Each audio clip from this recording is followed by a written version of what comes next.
Bonjour tout le monde, voici la petite vidéo promis pour l'optimisation d'Arma. Donc, vous pourrez trouver ce forum-là dans la discussion générale de CSOR. En fait, c'est discussion privée CSOR, optimisation globale pour Arma 3. J'ai uniquement extrait dans plusieurs forums les choses les plus simples. Il n'y a rien de dangereux dans tout ce que je vais vous montrer, mais il y a des choses qui pourraient être très pertinentes, très efficaces au niveau des performances, mais je ne les adresserai pas ici parce que je ne peux pas vous donner un support par rapport à ça, puis ça peut comporter certains risques, c'est-à-dire l'overclocking de votre CPU. Dans le BIOS, c'est relativement simple, mais vous pourriez mêler quelque chose, là, mais si vous êtes à l'aise dans votre BIOS, si vous avez des profils préfaits là, pour la gestion de votre CPU, des fois, il y a des profils qui s'appellent Turbo, par exemple, ou juste différents de Energy Saver. Ça vous limite un petit peu là, en frais de performance. Puis sinon, il y a un concept de parking on parking de CPU. Vous pouvez toujours aller vous renseigner là-dessus. Il y a une petite application, je suis en train de tester ça, ce côté-là. Autre chose de base par rapport à Arma.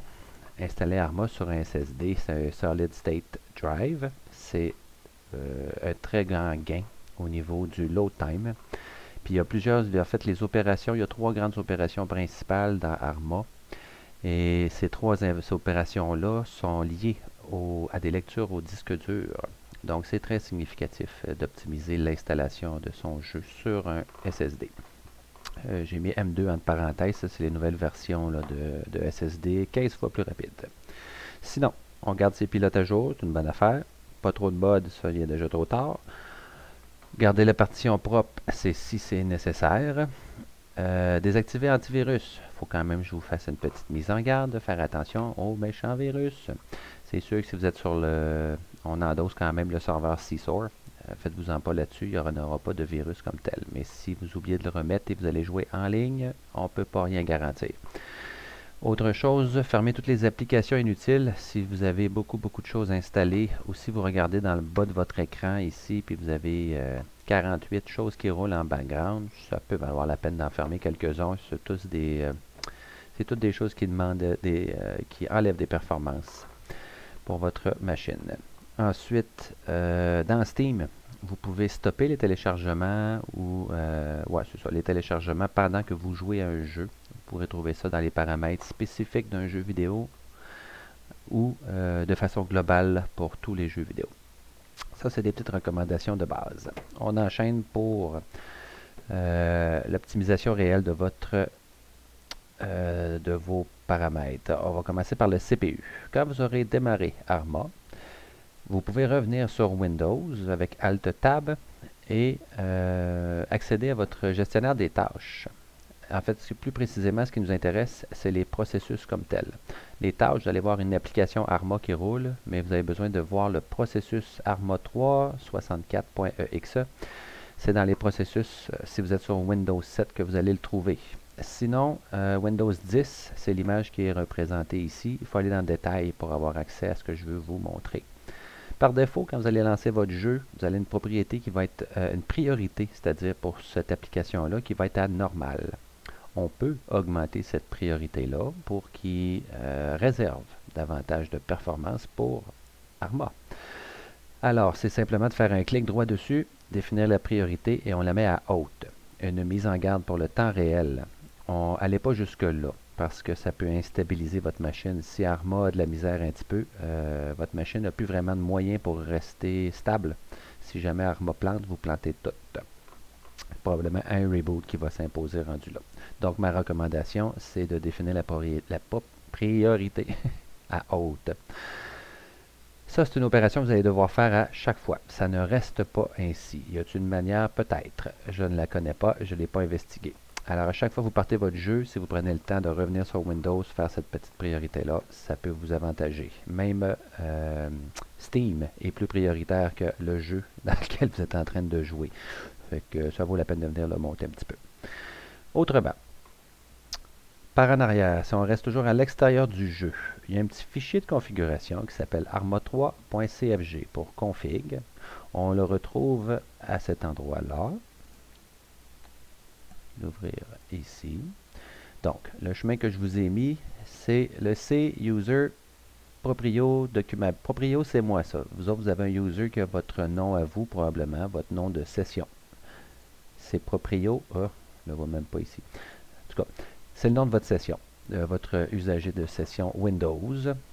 Ensuite de ça, on continue document Arma 3. Bon, pour la plupart des gens, il y a des raccourcis qui sont en haut pour aller directement document Arma 3. Ce qui nous intéresse, c'est le petit fichier ici, arma3.cfg. On fait un clic de droit là-dessus. Moi, je peux déjà l'éditer avec Notepad. Vous, ce qui va sûrement arriver, c'est si vous n'avez jamais ouvert un .cfg, le Windows ne reconnaît pas l'application ou quel logiciel utiliser pour ouvrir ce fichier-là. Alors, vous faites ouvrir avec, puis la petite fenêtre qui va apparaître. Si vous êtes avec Windows 10, c'est ça ici. Ça ressemble un petit peu à ça là, avec Windows 7. Mais ce qu'on veut lui dire, si vous n'avez pas bloc-notes de déjà offert, il est là parce que je l'ai déjà utilisé. On fait plus d'applications. On ne veut surtout pas aller en ligne chercher ça et trouver dans les applications qui vous ont rajouté l'application Notepad. Si c'est Notepad++, c'est encore mieux. Donc, dans mon cas, je n'utilise pas ça. Je vais l'ouvrir directement avec Notepad+. À partir d'ici, les lignes qui nous intéressent.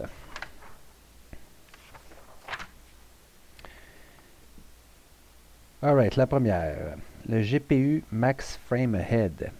Ça, c'est le nombre de... Bon, GPU Max Frame Ahead, on va commencer par le taguer, là. Celui-là ici. Ça, c'est le nombre de frames qui va préloader en mémoire avant même de les processer. C'est de la mémoire perdue, selon moi. Vous pouvez mettre ça dans le coin de 1. Les valeurs recommandées sont de 1 à 4. Bon, ce qui est à dire ici surtout, c'est que si vous avez une carte très récente, vous allez probablement mieux fonctionner si vous mettez 4 que si vous mettez 1. Mais toutes les cartes, c'est pas des grosses cartes ou des high-end, la grosse qualité, là, vaut mieux réduire ça ici puis profiter de ce qu'on va libérer comme mémoire. Alors, GPU Max Frame, mettez ça à 1. Vous n'êtes pas certain, vous ne savez pas trop où est-ce que se situe votre carte. Bref, vous pouvez tout simplement commencer à 4. Vous n'avez pas un gros gain de performance, descendez-le à 3. Pas un gros gain de performance, revenez jusqu'à temps que vous trouviez le chiffre qui vous convient. Moi, j'ai une grosse carte, puis même à ça, je le mets à 1. Et ça, j'ai découvert des merveilles. Sinon, l'autre option qui nous intéresse, c'est celle-ci juste en dessous. Le nombre de frames détectés, ahead. Celui-là, 0 ou 1, c'est comme un limitateur, si on veut, de traitement. Je l'ai mis à 1. J'ai eu un très bon gain. Je ne pourrais pas vous en dire énormément long là, par rapport à ça. Je n'ai pas trouvé de la documentation très pertinente. Donc, 0 ou 1. Je vous recommande 1 parce que je l'ai testé, ça fonctionne très bien. Donc, une autre option qui nous intéresse, le refresh. Vous pouvez trouver l'option refresh qui se retrouve à quelque part ici. Refresh.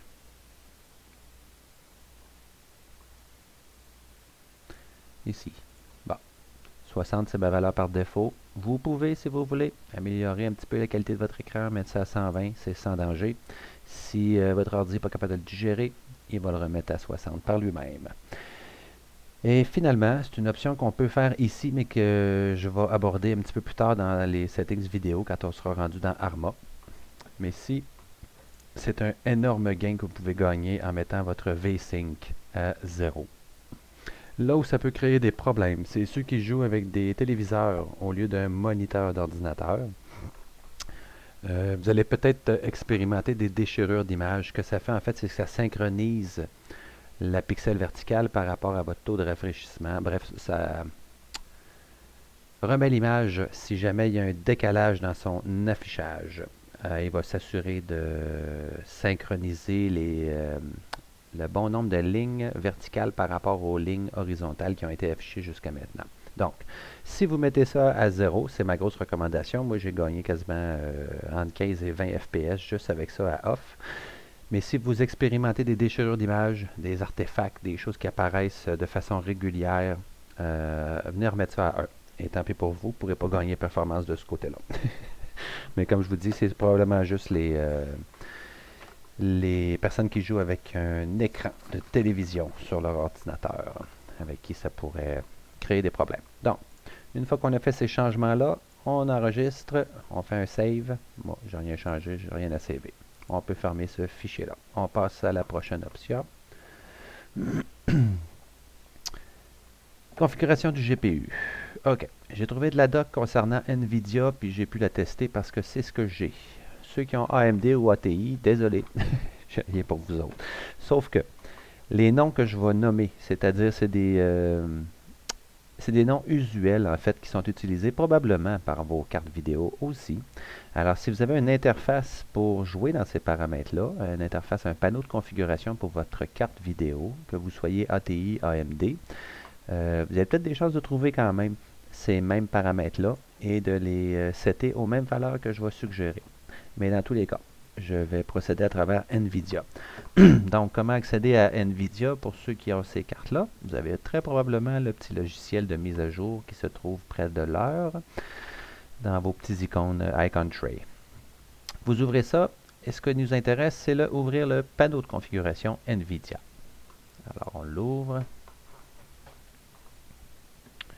Les paramètres qu'on veut accéder se trouvent dans les paramètres 3D. Gérer les paramètres 3D. Ici. Ce qui nous intéresse, si vous êtes en français, la première option en haut, c'est celle-là, oui. Accélération à plusieurs processeurs graphiques et affichage. Vous pouvez, c'est de la mémoire de réserver dans le cas que vous auriez plusieurs processeurs, plusieurs GPU pour travailler. Si ce n'est pas votre cas, c'est de la mémoire qui est mise de côté et qui n'est pas utilisée et réservée. Vaut mieux lui dire qu'on est en mode de performance d'affichage unique.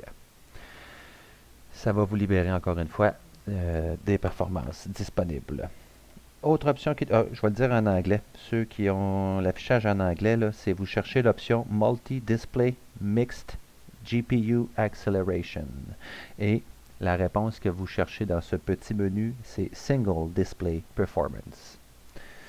Autre option, le mode de gestion de l'alimentation. Par défaut, il est seté pour sauver de l'énergie. Nous, ce qu'on veut, c'est des performances, pas de l'énergie. Donc, on cherche mode de gestion de l'alimentation. Ici. Et ce qu'on prend, c'est privilégier les performances maximales. Je pense que par défaut, vous devriez avoir adaptif ou puissance optimisée. Moi, je pense que c'est puissance optimisée. Bref, on y va avec privilégier les performances maximales. Troisième option, trame prétendu maximum. Ah, excusez, je reviens sur mode de gestion. En anglais, vous cherchez Power Management Mode et la réponse que vous voulez mettre dans le menu, c'est Prefer Maximum Performance. OK, troisième option, trame prétendu maximum. En anglais, Maximum Pre-Rendered Frame. Trame prétendu maximum. On met ça à 1. C'est un peu pour le même principe que je vous ai fait mettre 1 dans le fichier config précédemment. On n'a pas besoin d'en préloader tant que ça. Vous êtes capable de les traiter en temps réel, puis ça nous libère de l'espace mémoire, encore une fois. Alors, moi, je n'ai rien changé. Vous devriez avoir un bouton appliqué qui est apparu à quelque part dans le bas de cet écran-là. Donc, vous cliquez sur ça pour appliquer les changements. On a terminé avec ce petit menu. Oui, ensuite, Arma 3 Sync. Si vous avez vu mon autre vidéo pour le switch à Arma 64, ça risque d'être un petit peu redondant, mais on va le faire pareil. Donc, ici, on n'a pas assez d'options dans le menu. Excusez, ouvrez Arma 3 Sync, allez dans l'onglet Launcher Options. C'est toutes les options de lancement quand on lance le jeu comme tel. On peut jouer sur des paramètres de performance et celui qui nous intéresse présentement, c'est le Max Memory. Normalement ici, on parle de RAM. On indiquerait idéalement la moitié de la RAM disponible sur votre machine. Vous avez 16 GB de RAM, vous inscriveriez 8 GB ici. Et ainsi de suite. Là. Vous mettez la moitié. On n'a pas ces choix-là. Je pense qu'il va y avoir une mise à jour d'Arma 3.5 éventuellement là, pour nous offrir un petit peu plus de choix. Donc, vu qu'on ne peut pas aller setter correctement, je vous recommande de laisser votre système le faire. Et comment on fait ça? en empêchant l'application de le gérer. Fait qu'on décoche Max Memory, tout simplement. CPU Count. Vous avez un quad-core, mettez 4. Vous avez un dual, mettez 2. Les extraits, en lien avec le nombre de cœurs. Vous avez un quad, vous mettez 7. Vous avez un dual, mettez 3. Malloc. OK.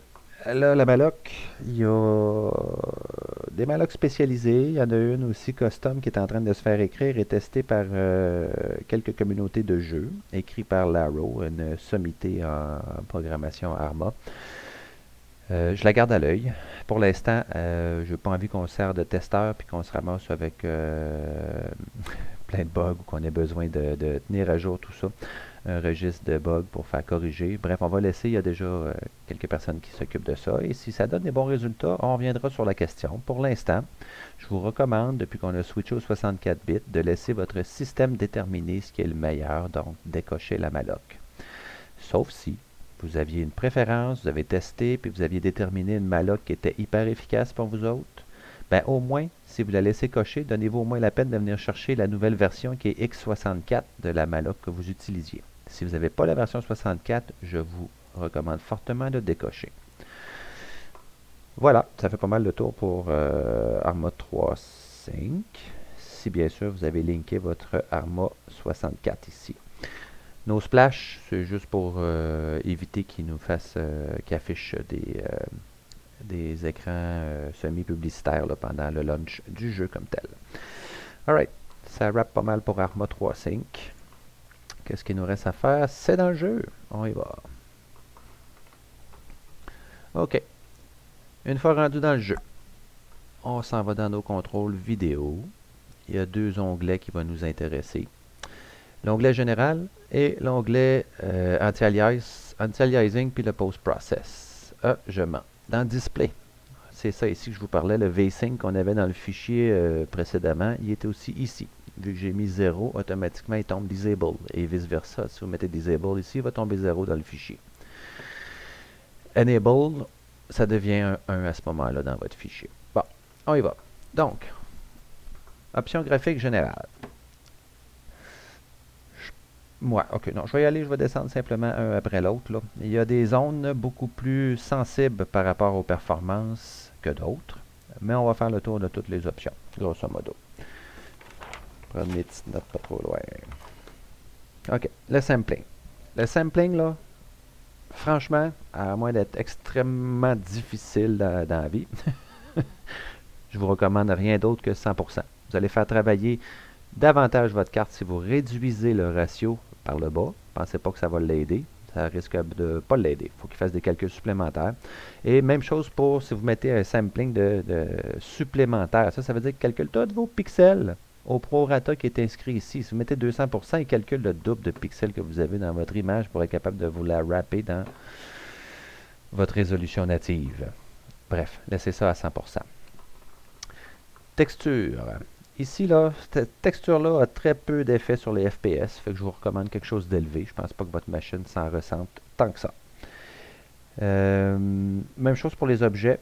On peut ajuster ça. Ça a peut-être un petit peu plus d'impact si on veut que la texture de façon globale, mais vous pouvez quand même jouer avec quelque chose de plus intéressant. C'est le terrain qui va avoir un petit peu plus d'effet sur les FPS. Je vous recommande peut-être de le commencer à standard. Puis si vous avez après ça, mais qu'on ait fini toutes les settings, il vous reste des FPS à donner, vous êtes satisfait, puis vous pouviez vivre avec moins, ben revenez après, changez ça vers le haut si vous voulez augmenter votre qualité. Shadow. Tout ce que j'ai lu sur Shadow me fait retenir la prémisse suivante. Soit vous le mettez à off, soit vous le mettez dans le Python. Ça a l'air que toutes les valeurs mitoyennes sont extrêmement mal calibrées. Puis ils ne valent pas leur ratio en frais de performance. Si on le met à standard, ça va réduire un petit peu le traitement, mais pas assez par rapport à la qualité visuelle que ça nous amène. C'est pas, le Shadow ne joue pas tant que ça. Fait que je vous recommande, c'est un choix assez arbitraire. Soit vous le mettez à off, ça fait un petit peu odd par exemple, jouer sans ombre. Fait que soit off, soit ultra. C'est les recommandations que j'ai vues dans 2-3 forums différents.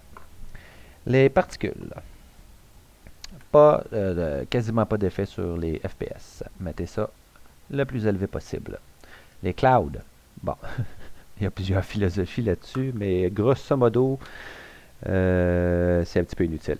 C'est de la bouffe, ça bouffe les performances complètement inutilement. Dites-vous que les nuages sont au-delà de 1000 pieds au-dessus de votre tête.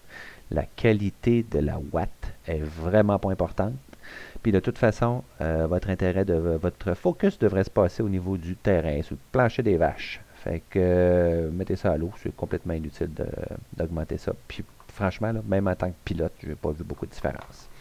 Fait que pourquoi courir après une perte de performance inutilement? Moi, je mets ça au plus bas. PIP, Picture in Picture. À moins que vous soyez, je vous explique ce que c'est, puis vous jugerez ce que vous voulez. Franchement, vous pouvez le mettre complètement disable. Sauf si Picture in Picture, là, ça touche les rétroviseurs. C'est mettre une image dans une image. Donc, les rétroviseurs, les caméras de recul. Si vous n'êtes pas driver, là, mettez ça à off. Vous vous en ressentirez pas et vous allez gagner vos performances. Autrement, c'est si jamais on a des écrans dynamiques, comme c'est ça dans les véhicules, les rétroviseurs, ces choses-là. Il va falloir venir le mettre à on ou autre chose que disable. Mais ça, vous pouvez le faire en temps réel pendant que vous jouez. Si soudainement vous ramassez, vous avez besoin d'être driver, vous pouvez venir là, en temps réel, il va l'accepter que vous changiez la valeur pendant que vous jouez. Alright. Ici, je pense que c'est la chose qui a le plus d'impact sur les FPS, mis à part certains effets, là, mais la visibilité. Plusieurs philosophies là-dessus. Ici au Seesaw, on n'a pas encore normalisé en obligeant les clients, c'est-à-dire toutes les machines qui se branchent, à des valeurs spécifiques qu'on déciderait du côté serveur, puis on vous les imposerait à vos clients. On n'est pas rendu à ce stade-là.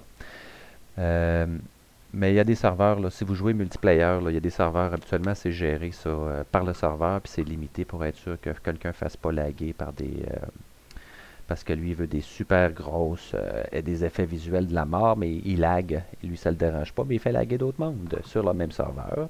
Bon, moi, ma philosophie là-dessus, là, au-delà de 2,5 km, là, à part triper visuellement, voir l'horizon, il n'y a absolument pas grand-chose de pertinent que vous pouvez extraire, même si vous voyez à 2,5 km. Moi, j'arrêterais la barre à peu près là.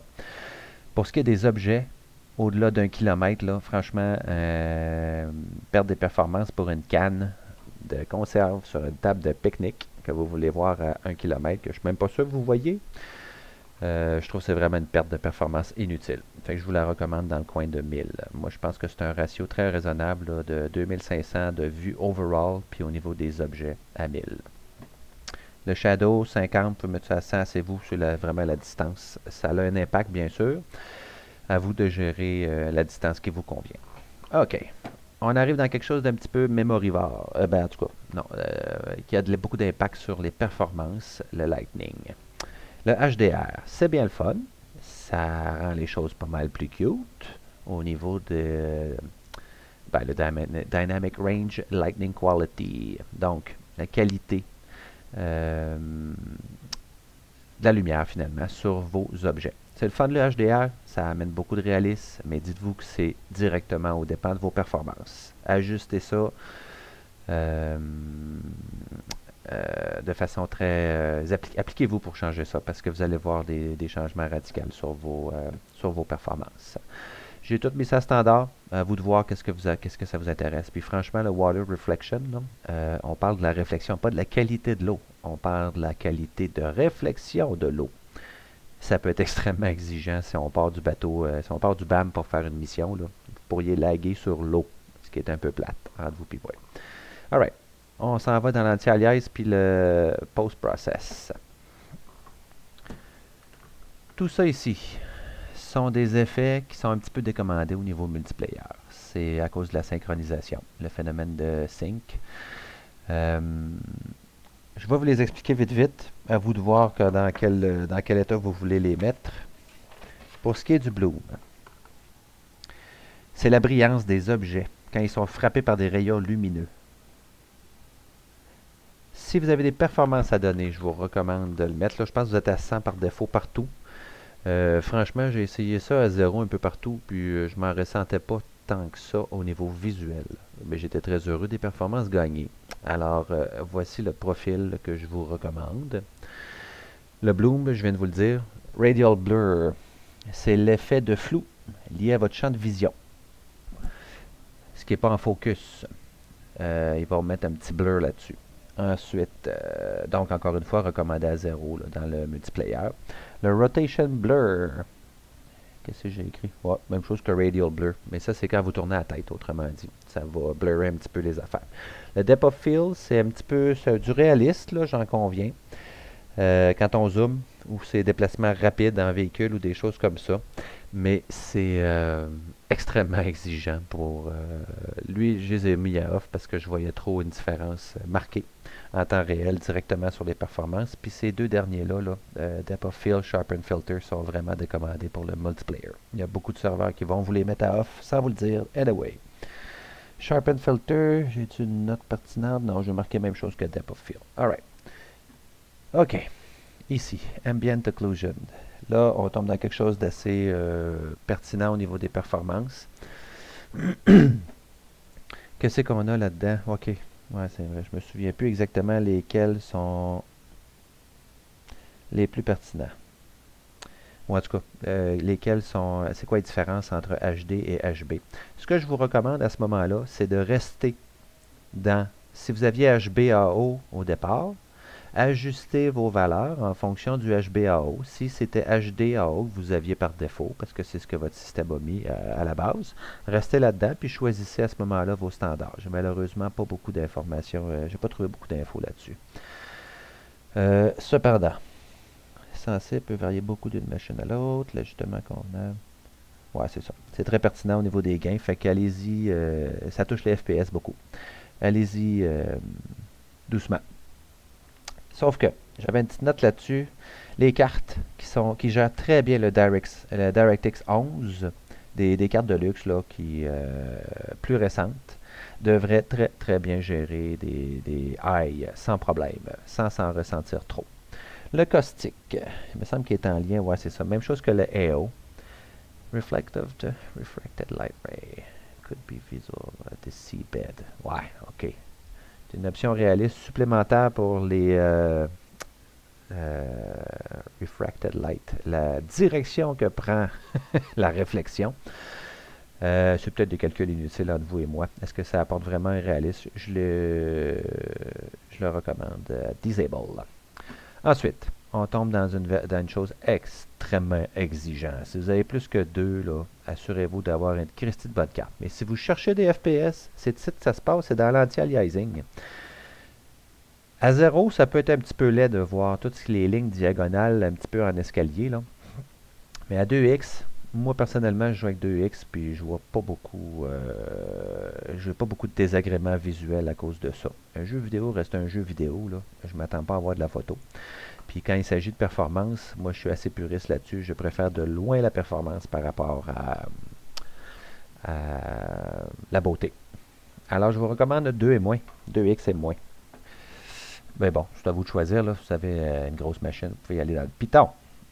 Donc, mais sachez que ça c'est vraiment, ici les choix que vous faites, là, c'est directement lié à vos performances.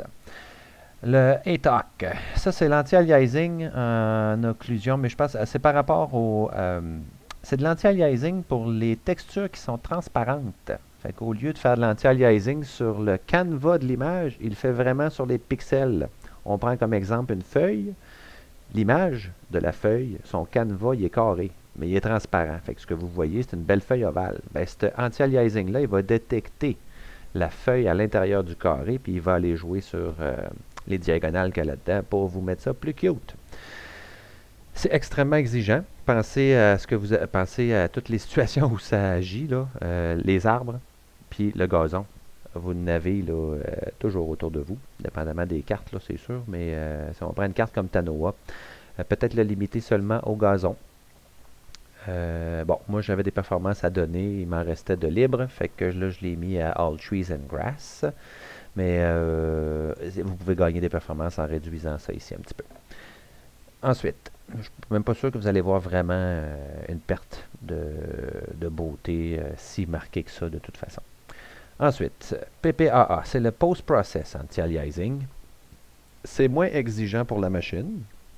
C'est plus cheap si on veut que du anti-aliasing ici, là. Toutefois, ça peut quand même jouer sur vos performances. Bon, là, j'ai trouvé de la doc sur les FXAA, les SMAA, puis CMA. La différence entre eux autres. Le FX.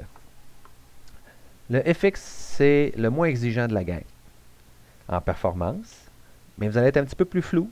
Puis, ça se pourrait qu'il y ait des mini-glitches une fois de temps en temps là, qui apparaissent.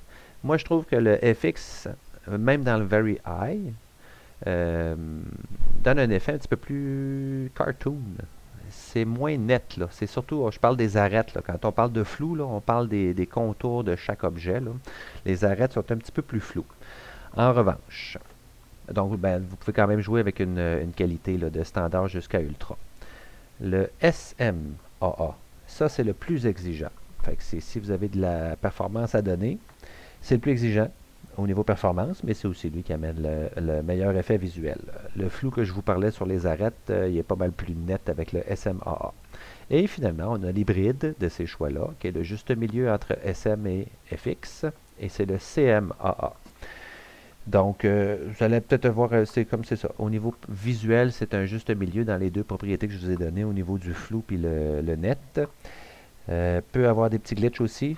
Bref, il est surtout optimisé pour les GPU intégrés. Les laptops, par exemple. Donc, ça fait pas mal le tour des performances. Faites vos choix, messieurs. Ah, un ISO filtering. Très peu d'impact. Quasiment aucune. Fait que mettez ça à ultra. Voilà. Je pense que ça fait le tour. J'oublie-tu quelque chose? Non. Bonne chance à tous. Bye.